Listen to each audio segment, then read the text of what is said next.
नमस्कार, मैं संपदा फिर एक बार आप सभी का तहे दिल से स्वागत करती हूँ आरोग्य का मॉडर्न युग इस कार्यक्रम में। पिछले कुछ एपिसोड से हम किडनी के बारे में बात कर रहे हैं। इसी चर्चा को आगे बढ़ाते हैं और आज जानने की कोशिश करते हैं कि किडनी में की किसी भी डिजीज में एक लास्ट अटेम्प्ट जिसे कह सकते हैं वो होता है डायलिसिस। ये हमारी सोच है, लेकिन ये कितना सही कितना गलत, इसी के बारे में आज हम जानेंगे मॉडर्न होम्योपैथी के founder chairman doctor Vijay Kumar मानी जी से। सर, स्वागत है आपका कार्यक्रम में। नमस्ते। और ऐसा एक सामान्य सोच है हमारी कि किडनी की कोई बीमारी होती है तो लास्ट होप होती है डायलिसिस। तो ये कितना सही है? बगैर डायलिसिस के पेशेंट कितने दिन तक सर्वाइव कर सकते हैं, या यूं कहे कि डायलिसिस अगर किसी पेशेंट को करना पड़े तो क्या वो जिंदगी भर डायलिसिस पर ही रहना पड़ता है पेशेंट? जैसे मैं बार बार बताता हूँ, डायलिसिस ए कन्वेंशनल ट्रीटमेंट में आखिरी होप है या ट्रांसप्लांट। जब यूरेमिया होता है तो डायलिसिस करने की सलाह दी जाती है, लेकिन हमने ये देखा है बहुत से पेशेंट में, कुछ पेशेंट में यंग एज के स्पेशली पेशेंट है तो यूरिया बहुत ज़्यादा बढ़ने के बाद भी हमारी ट्रीटमेंट ले लिया और डाइट बराबर कर दिया, लो प्रोटीन, लो ऑयल और लो सॉल्ट डाइट, तो डायलिसिस बंद हो डायलिसिस करने की नौबत नहीं आती। डायलिसिस के बिना भी लोगों का रिपोर्ट कम हुआ है, नॉर्मल आया और लोगों को डायलिसिस करना नहीं पड़ा है।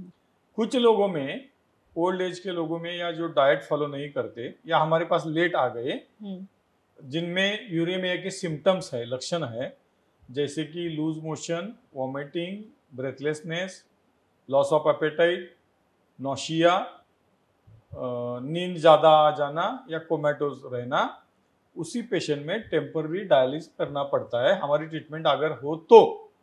अगर जो लोग हमारे ट्रीटमेंट नहीं ले रहे हैं, सिर्फ डायलिसिस पे डिपेंडेंट है, ऐसे लोगों में डायलिसिस लाइफ लॉन्ग करना पड़ता है।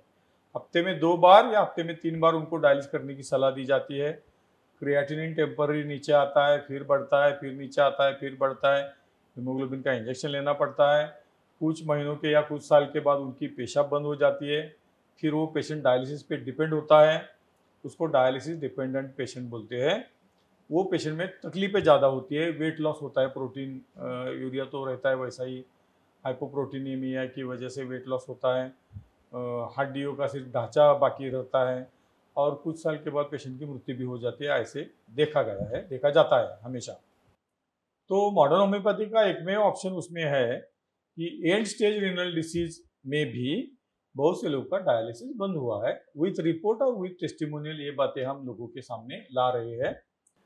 मॉडर्न होम्योपैथी की ट्रीटमेंट जो है वो ओपीडी बेसिस ट्रीटमेंट है। अभी सभी लोगों को, आप सभी लोगों को वो मालूम है।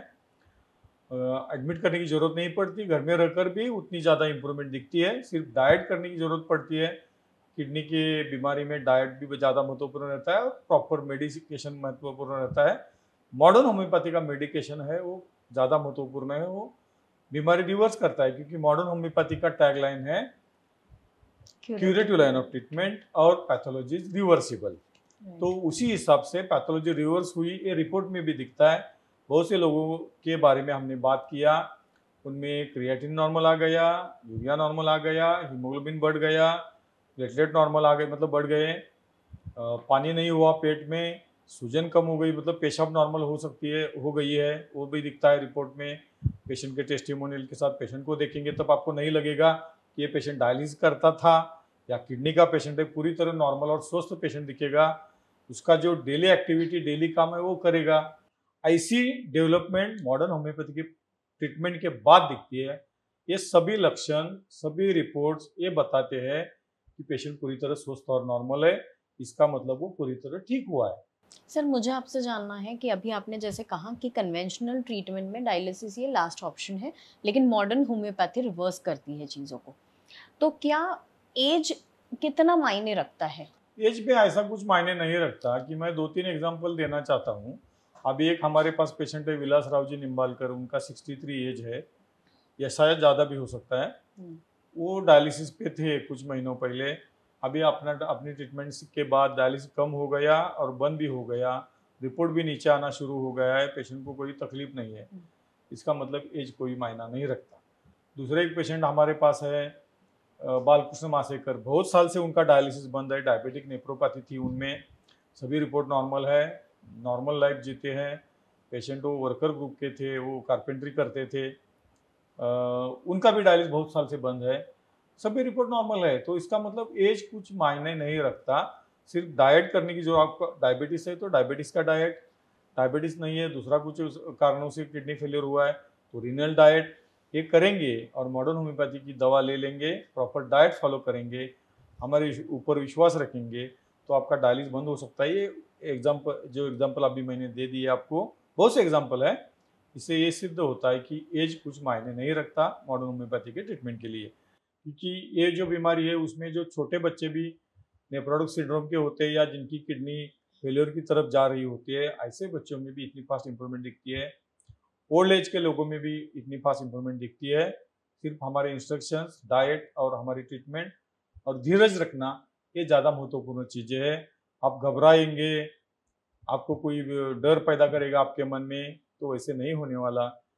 डर के बिना आप जी सकते हो, दवा ले लेंगे तो रिजल्ट आपको दिखने ही वाला है, ये बात ध्यान में रखनी चाहिए।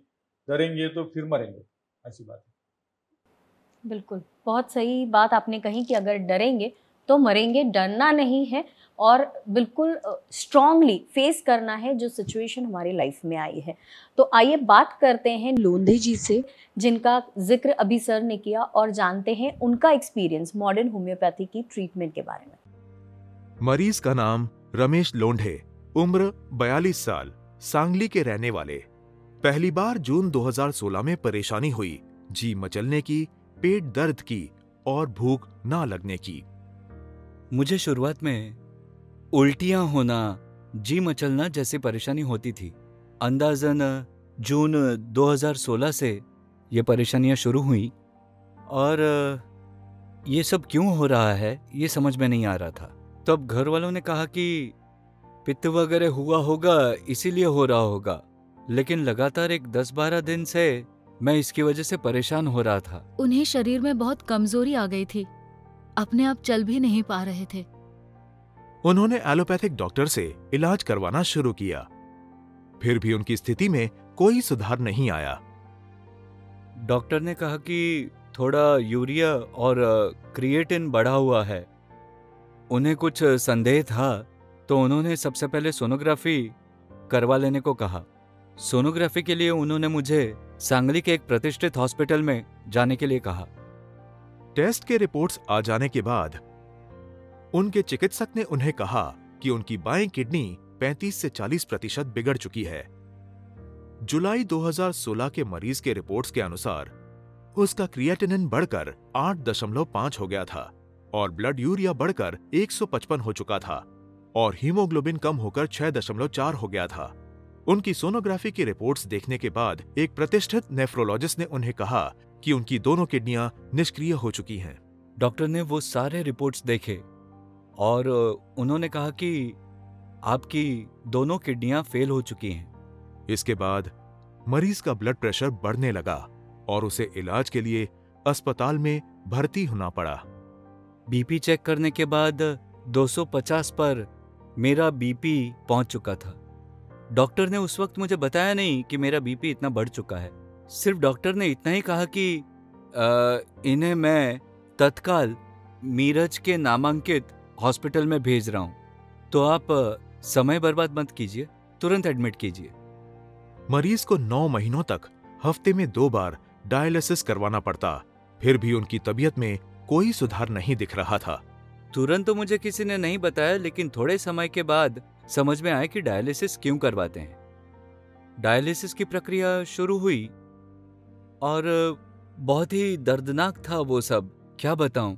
4 घंटों की प्रक्रिया थी वो, पर क्या करता, आखिर जान बचानी थी तो सहता रहा और 9 महीनों तक मेरा डायलिसिस लगातार चलता रहा। अब उन्हें ज्यादा लक्षण महसूस होने लगे, जैसे कि भूख पूरी तरह से बंद हो गई और कमजोरी बहुत बढ़ गई।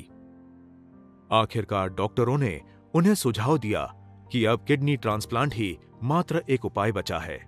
डायलिसिस में भी उन्हें बहुत परेशानी होती। फिर हमारे पड़ोसी ने हमें सलाह दी कि मॉडर्न होम्योपैथी कर, जो कि कोल्हापुर में स्थित है, वहां जाकर इनका इलाज करवा। अगस्त 2016 में मरीज ने मॉडर्न होम्योपैथी से इलाज करवाना शुरू किया और इलाज के एक ही महीने के दौरान मरीज की तबीयत में बदलाव दिखने लगा। उनकी सारी परेशानियां एक एक करके ठीक होती गईं और वे एकदम ठीक हो गए।